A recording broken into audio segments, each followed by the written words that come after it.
Students, आज जो numerical करेंगे वो रिलेटेड हैं जो हमने कल फॉर्मूलाज किए थे। If 11 gram of oxalic acid are dissolve in 500 ml of solution, what is the mass percentage of oxalic acid in the solution?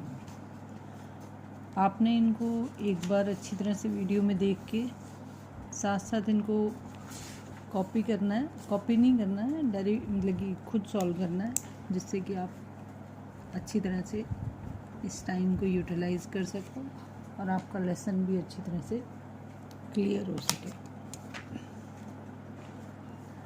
अब क्वेश्चन में समझ में आ रहा है कि आपका जो 11 ग्राम है ऑक्सैलिक एसिड वो 500 ml के अंदर डिज़ोल्व किया हुआ है सॉल्यूशन के अंदर, यानी कि डेंसिटी ऑफ सॉल्यूशन दिया हुआ है आपको, mass of solute equal to 11 gram volume of solution equal to 500 ml density of solution is equal to 1.1 gram ml inverse। Density जैसे हम जानते हैं is equal to mass over volume. तो यहाँ से हम जो मास ऑफ सॉल्यूशन निकाल सकते हैं,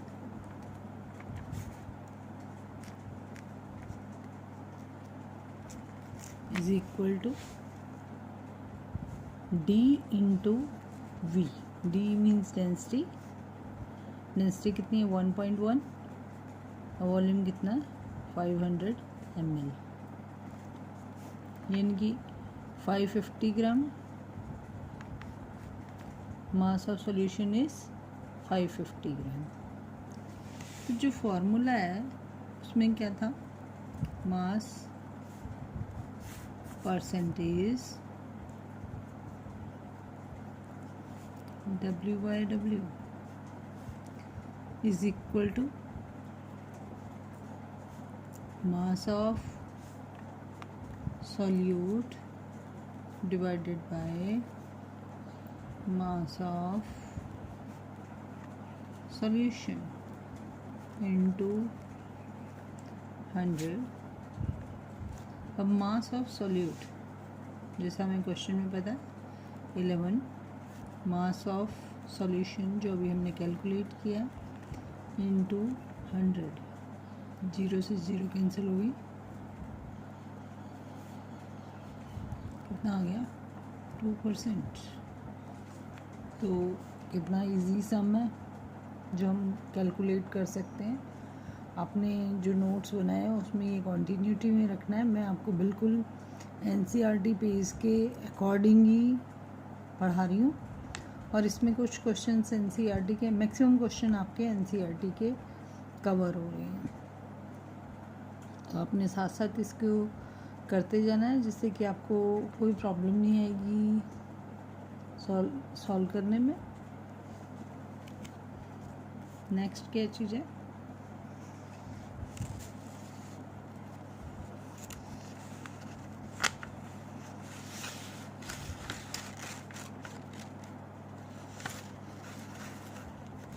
calculate the mass percentage of benzene and carbon tetrachloride. If 22 gram of benzene is dissolved in 122 gram of carbon tetrachloride। अब इसके अंदर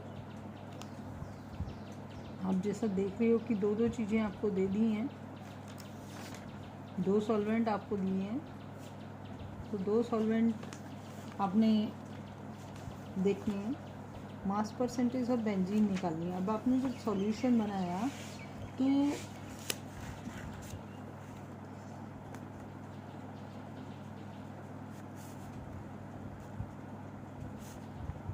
मास ऑफ बेंजीन क्वेश्चन के अकॉर्डिंग देखिए कितना दिया हुआ है 22 ग्राम।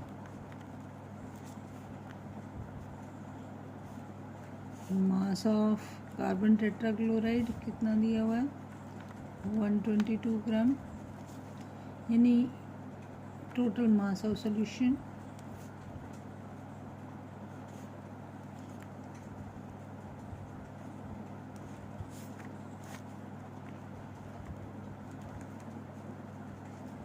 144 ग्राम। अब अगर आपने mass percentage of benzene calculate करनी है तो क्या करोगे, मास ऑफ बेंजीन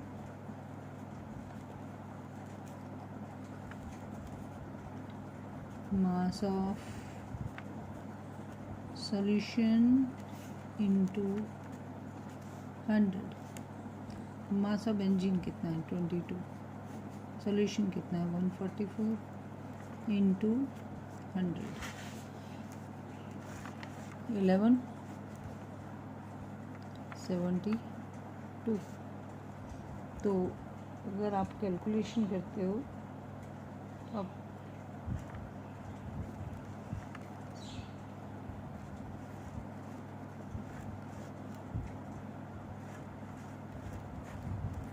वन 183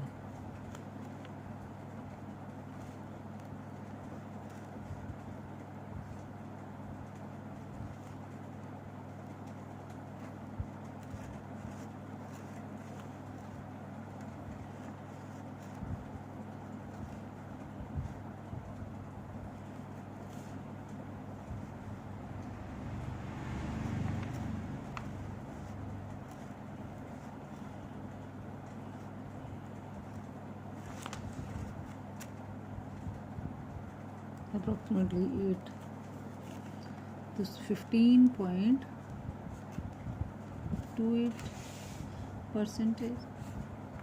तो अब हमने मास परसेंट निकालनी है।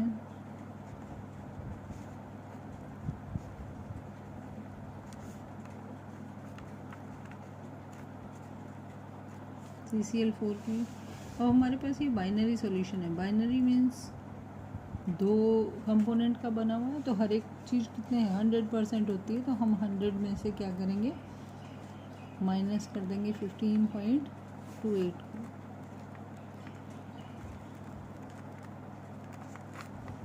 कितना आया यहाँ पे आप देख सकते हो 274.8 84.72% आपके पास कार्बन टेट्राक्लोराइड है सॉल्यूशन के अंदर।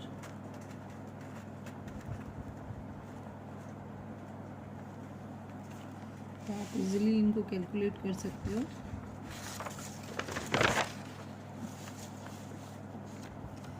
नेक्स्ट है calculate the mole fraction of benzene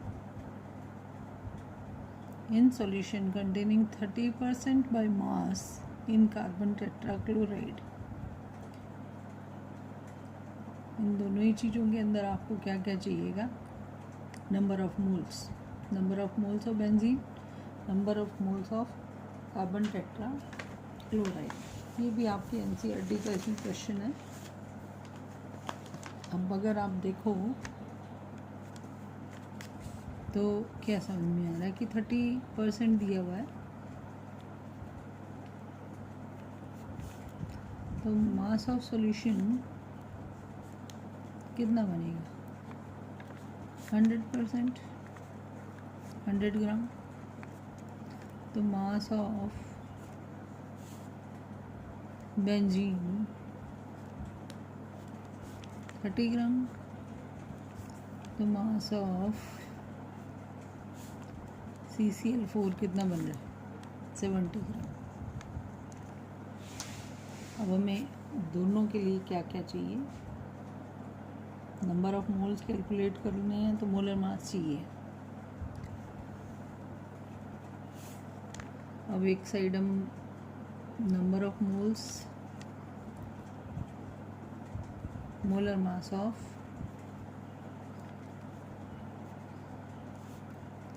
benzene. C6H6 formula होने की वजह से क्या होगा, 6 × 12 + 6 × 1, 72 + 6, 78। मोलर मास ऑफ CCl4 कितना होगा, 12 + 4 × 35.5। तो आप कैलकुलेट कर सकते हो कि कितना होगा।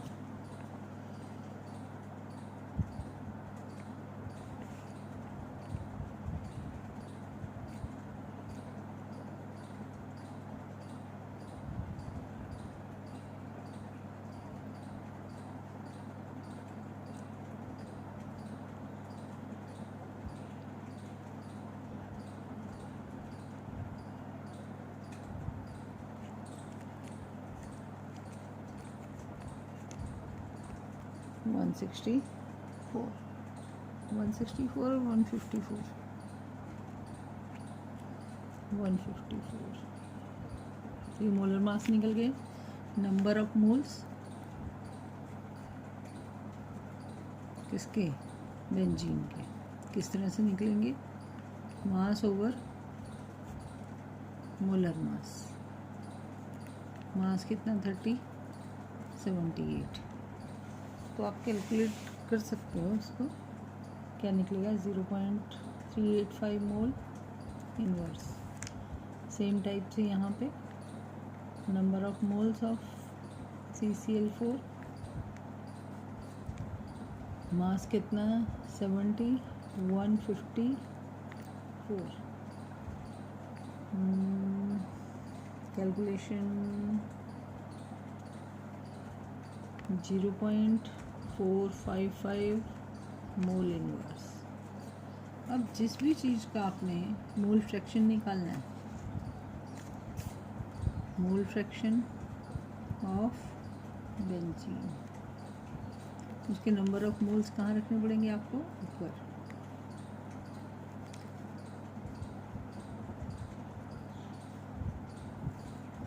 यहाँ पे benzene plus number of moles of CCl4। अब आपके बेंजीन की कितना है, 0.385, नीचे 0.385 प्लस 0.455, टोटल 0.455, 385, 0,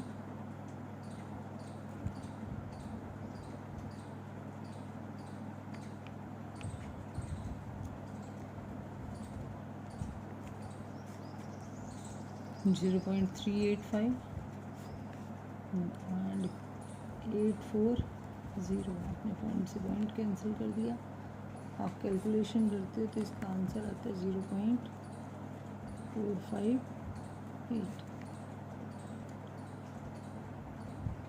अब इसकी कोई यूनिट नहीं होती। और सपोज़ आपने उसका भी कैलकुलेट करना है, कार्बन टेट्राक्लोराइड का, तो सिंपल है, क्योंकि बाइनरी सॉल्यूशन है। बाइनरी सॉल्यूशन के अंदर ये दोनों का जो सम होगा वो कितना होगा, 1। तो आप 1 के अंदर से माइनस करके 1 - 0.458 करके आप इसकी भी कैलकुलेशन कर सकते हैं। तो ये इजी मेथड है कैलकुलेशन करने के लिए।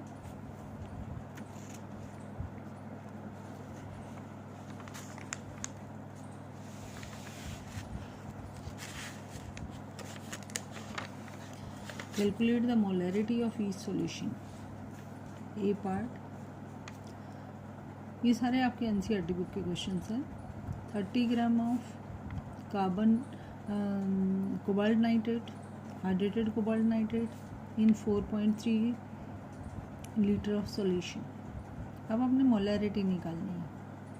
सॉल्यूशन का आपको वॉल्यूम दिया हुआ है, नंबर ऑफ मोल्स आपको कैलकुलेट करने पड़ेंगे। नंबर ऑफ मोल्स कैलकुलेट करने के लिए आपको इसका मोलर मास पता होना चाहिए।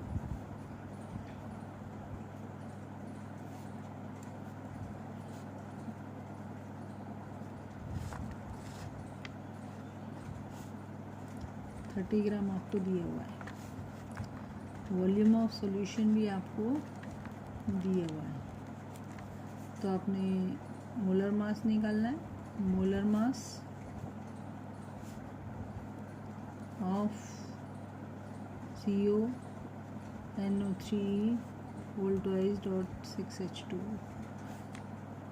58.7 molar mass of cobalt plus nitrogen 14 oxygen 16 into 3 into 2 plus 6 into water का कितना है 18 58.7 प्लस अंदर अगर आप कैलकुलेट करो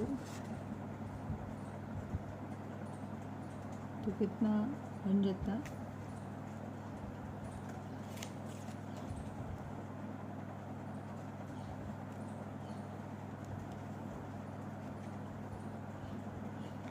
$48 प्लस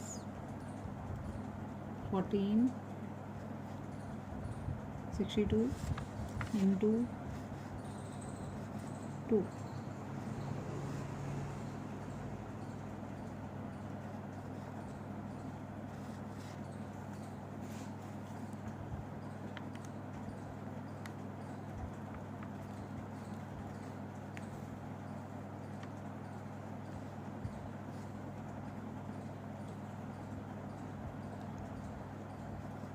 62 into 2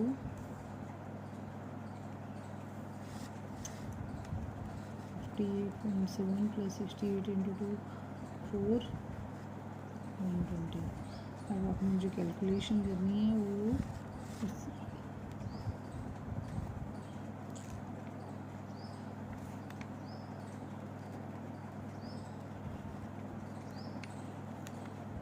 $108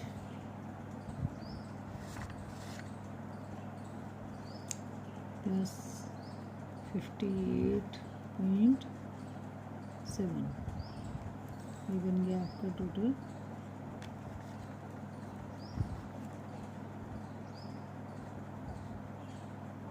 290.7। आप भी खुद कैलकुलेशन कर लेना क्योंकि थोड़ी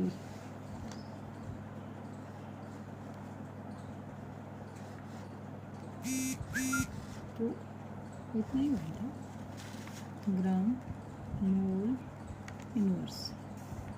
तो number of moles is equal to 30/290.7 is equal to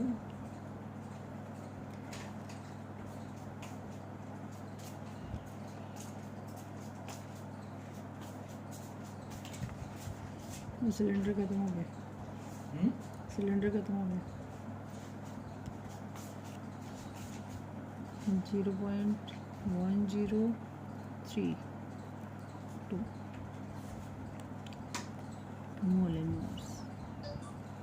molarity is equal to number of moles of solute divided by volume of solution into 1000 in ml। अगर आप बार बार फार्मूला लिखोगे तो आपको ये सारी चीज़ें लर्न हो जाएंगी। नंबर ऑफ मोल्स कितने हैं 0.1032। वॉल्यूम कितना है 4.3 लीटर। अगर ये लीटर में तो हमें ये लिखने की ज़रूरत नहीं पड़ेगी। डायरेक्टली अब इसको डिवाइड करते हैं। डिवाइडेड बाय 4.3 आंसर आ गया आपका 0.02399 मोलर सॉल्यूशन। तो 0.024 मोलर सॉल्यूशन। तो इस तरह से आप इजीली कैलकुलेट कर सकते हो। सेकेंड पार्ट बी पार्ट अब आप इसमें देख रहे हो कि 30 ml of 0.5 molar solution diluted in, अब आपको दे दिया कि मोलैरिटी दे दी है किसी H2SO4 की। अब उसका 30 ml लिया आपने और आपने उसको 500 ml के अंदर डाल दिया, यानी कि यहाँ पे आपको मोलैरिटी दे दी सॉल्यूशन की 0.5 मोलर, ठीक है, 5 मोलर। वॉल्यूम दे दिया कितना, 30 ml। यहाँ पे आपने मोलैरिटी कैलकुलेट करनी है, वॉल्यूम में आपको दे दिया 500 ml। तो आप कैलकुलेट कर सकते हो M1 V1 is equal to M2 V2, 0.5 into 30 M2 into 500 ml, M2 is equal to